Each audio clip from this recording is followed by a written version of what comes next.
전쟁은 잔인했다. 사랑과 평화다. K하사 잡기 단합작전. 전우들과 이에 대해 의논하여 계획을 세우고 모두 침상에 누워 자는 채 하고 K하사를 기다리고 있었으나 들어오지 않았다. 1시간을 기다렸더니 술에 얼큰하게 취하여 들어왔다. 자기 침상에 자리를 깔아놓은 곳에 옷을 벗더니 누웠다. 10분쯤 기다리니 K하사는 코를 드르렁 드르렁 골며 잠이 들었다. 내가 먼저 옷을 입었다. 소등을 시키고 희미한 불만 켜놓았다. 7명에서 8명의 공격조가 나를 중심하여 K하사가 잠자는 자리에 둘러섰다. 모두 총을 소지하고 총 끝에 대검을 꽂았다. 섣불리 했다가는 오히려 당하기 때문이었다. 나는 K하사를 깨웠다. 이 새끼야, 일어나! 내가 먼저 고함을 질렀다. 잠이 얼마나 깊이 들었는지 계속 코를 골며 자고 있었다. 내가 가슴을 흔들고 귀를 잡고 흔들었다. 결국 잠결에 중얼거리며 눈을 떴다. 미리 준비한 대로 소등했던 불을 밝게 켜라고 했다. K하사는 술에 취했다 해도 정신이 들었는지 왜 이래? 너희들 무슨 짓이야? 상황도 모르고 미친 듯이 오히려 큰 소리를 쳤다. 그가 일어나려 할 때 손발을 모두 꼭 잡고 못 일어나게 했다. 그동안 K하사에게 모진 매를 맞고 기합을 받았던 자들은 모두 격분을 참지 못하고 자기 총을 들고 나와서 총구로 K하사를 쿡쿡 찌르며 갖은 욕을 퍼부었다. 한 병사는 K하사의 배에 올라타 너는 간첩이야. 그렇지 않으면 같은 남은 사람이면서 이렇게 우리를 구타하고 때리고 고통을 주지 않는다. 빨리 불어 이 새끼야. 하며 고함을 치니 자기는 아니라고 몸을 부르르 떨며 반항하며 말했다. 이때 옆에 있던 이등병이 화가 나서 이 새끼 너 간첩 아니라고 하면 즉시 돼지목을 칼로 찌르듯 찌른다 하고 칼끝을 목에 들이댔다. 그리고 목뿐 아니라 몸뚱이 곳곳마다 총에 꽂은 대검을 대고 있었다. 열을 셀 때까지 이야기 안 하면 찌른다고 하며 열을 세기 시작했다. 그리고 발로 차고 주먹으로 쥐어 박았다. 처음에는 아니라고 하더니 칼을 살에 서서히 찌르니 자기는 간첩이라고 했다. 소대원은 모두 본인이 간첩이 맞다고 불었다며 더 신이 나서 소리를 질렀다. 발로 짓밟고 차면서 몇 시간 전에 맞던 때를 생각하며 그 행한 대로 갚아주었다. 일부에서는 쏴 죽이자고 울분을 못 참고 머리에다 총구를 대며 쿡쿡 찌르기도 했다. 아무래도 쏴 죽일 것만 같았다. 내가 결국 못하게 하고 다른 조치를 취하자고 했다. K하사는 말도 못하고 살려달라고 슬피 엉엉 울며 애원했다. 본인이 간첩이라고 했으니 죽어도 상관이 없었다. 나는 이들에게 잠깐 기다리라고 하고 중대장실로 뛰어가서 중대장을 깨웠다. 중대장은 누가 문을 발로 차니 놀라며 문을 열어주었다. 간첩을 잡았으니 빨리 와보라고 했다. 중대장은 놀라서 옷을 채 입지도 못하고 급히 뛰어나왔다. 옆 내무반에서 우왕좌왕 고함 소리가 나니 이 어찌된 일이냐고 하며 놀라서 나에게 물었다. K하사가 간첩이라고 내무반에서 모두 고함치는 소리가 들려왔다.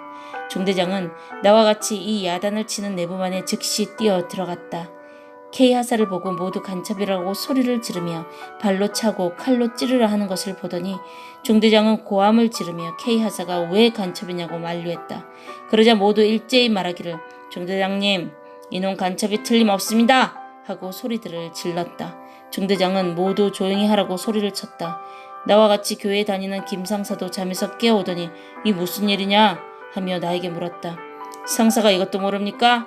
하고 나도 화가 나서 소리를 질렀다. 그리고 중대장에게 가서 부하 중에 이 같은 사람들을 못살게 굴고 구타를 일삼는 자가 있는 것을 알면서도 처리를 안 해줍니까? 라고 울분을 터뜨리며 나는 육군본부의 소장의 이름을 대면서 전하여 보고하겠다고 했다. K하사 본인이 자기가 간첩이라고 했다고 하니 중대장은 놀랐다. 우리는 모두 죽을 각오를 했노라고 하며 모두 맞은 상처를 보이며 그 피범벅이 된 자리를 보여줬다. 중대장은 내가 다 책임질 테니 모두 자기 위치로 가라 했다. 모두 말을 들을 리가 만무했다. 오늘 밤에 다 죽이고 자기도 죽겠다고 모두 소리들을 지르니 중대장은 슬그머니 가버렸다. 나는 중대장에게 또 쫓아갔다. 왜 피하냐고 했다. 육군 본부에 소장 이름을 다시 대면서 한 달 전에 그를 만나 깊은 이야기를 하고 왔다고 이야기했다. 어려우면 전화하라고 했는데 지금 어려우니 전화하겠다고 했다. 그제야 그 소장이 나와 잘 아는 사이임을 알고 긴장했다. 제발 똑똑히 다스리라고 소리를 질렀다. 왜 이 같은 놈을 그동안 그냥 놔두었나고 물었다. 베트남에서 만난 적보다 더 용서 못할 놈이라고 했다. 간첩이 아니고서는 같은 민족의 전우들을 하루도 빼놓지 않고 저녁마다 이같이 구타할 수가 있느냐고 큰소리치며 따졌다. 지휘관이 자기 부하들이 다 죽는데도 잠만 자느냐고 소리를 질렀다. 종대장은 내가 베트남에 갔다 온 것을 알기에 두려워했다. 나는 너무 화가 났어. K 하사에게 야전삽으로 수십 번을 맞아 피멍이 든 엉덩이를 보여주었다. 군에서 잘못한 것도 없이 이같이 비참하게 맞아야 되느냐고 울먹이며 말했다. 종대장은 자기가 책임을 질 테니 참으라고 했다. 잘못하면 잘못하고 맞으면 할 말이 없지만 이유도 없이 계속 맞는다면 할 수 없이 저놈을 죽이는 수밖에 없다고 하며 나는 화가 나서 착검을 한 총을 들고 다시 내부반에 뛰어갔다. 종대장은 내 뒤를 쫓아오며 자기가 모든 책임을 질 테니 모두 하산하라고 했다. 어떻게 처리하겠느냐고 물으니 K 하사는 군대에 장기 하사 지원을 하고 괴로워하던 자다. 자기 동기들은 다 제대하에 나갔고 자기가 좋아서 장기 복무 7년을 지원했는데 이를 후회했다. 아마 소대원들한테 그 분풀이를 하고 있는 것 같다 라고 말했다. 내일 중대장이 책임지고 영장을 발부하여 남한산성 영창에 보내든지 사고자로 즉시 제대를 시키든지 꼭 조치를 하겠다고 했다. 나는 조금 분노가 풀렸다. K 하사는 그때까지 술 냄새를 풍기며 눈만 말똥말똥 뜬 채로 총칼 밑에 누워서 고문을 받고 있었다. 내가 다시 K 하사에게 왜 이같이 우리를 때리냐고 한번 이야기를 해보라고 했다. 자기는 섬 사람이고 7년 장기 하사 지원을 하였는데 휴가 때 집에 가보니 홀어머니 혼자 너무 고생을 하고 있는 것을 보고 장기 복무 지원한 것이 너무 후회스럽고 괴로워서 사고라도 치고 빨리 제대하려고 소대원들을 때리고 밤마다 각종으로 계획적인 기합을 주게 되었노라고 했다. 이 새끼, 네가 잘못하여 미련하게 해놓고 네 죄의 괴로움으로 죄 없는 우리를 이렇게 괴롭히다니. 그럼 우리가 고통받고 매 맞는 것을 무엇으로 해결하겠느냐? 물으니 영창에 가겠다고 했다. 이 더럽고 악랄한 놈아. 네가 영창에 가서 고통을 받는 것하고 우리가 맞은 것하고 무슨 상관이냐? 너 영창에 가 고통당한다고 우리가 형벌받고 밤마다 고통받는 것이 풀리겠냐? 했다. 너한테 맞은 만큼 우리도 때릴 수밖에 없다.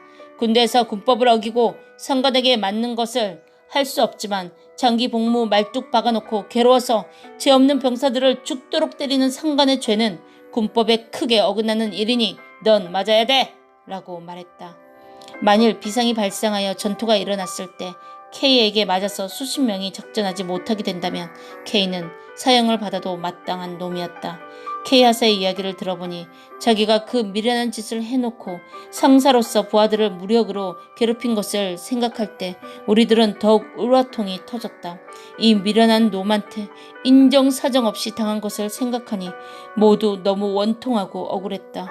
그동안 맞은 것과 각종 고통을 받은 것이 생각나서 모두 K 하사의 코를 쥐어뜯고 몸을 발로 차고 배를 밟으며 입을 찢고 머리채를 잡아 뽑고 다리를 잡아 빼고 귀를 잡아당겨 그 순간이라도 그동안 우리들이 받았던 고통을 겪게 해주었다.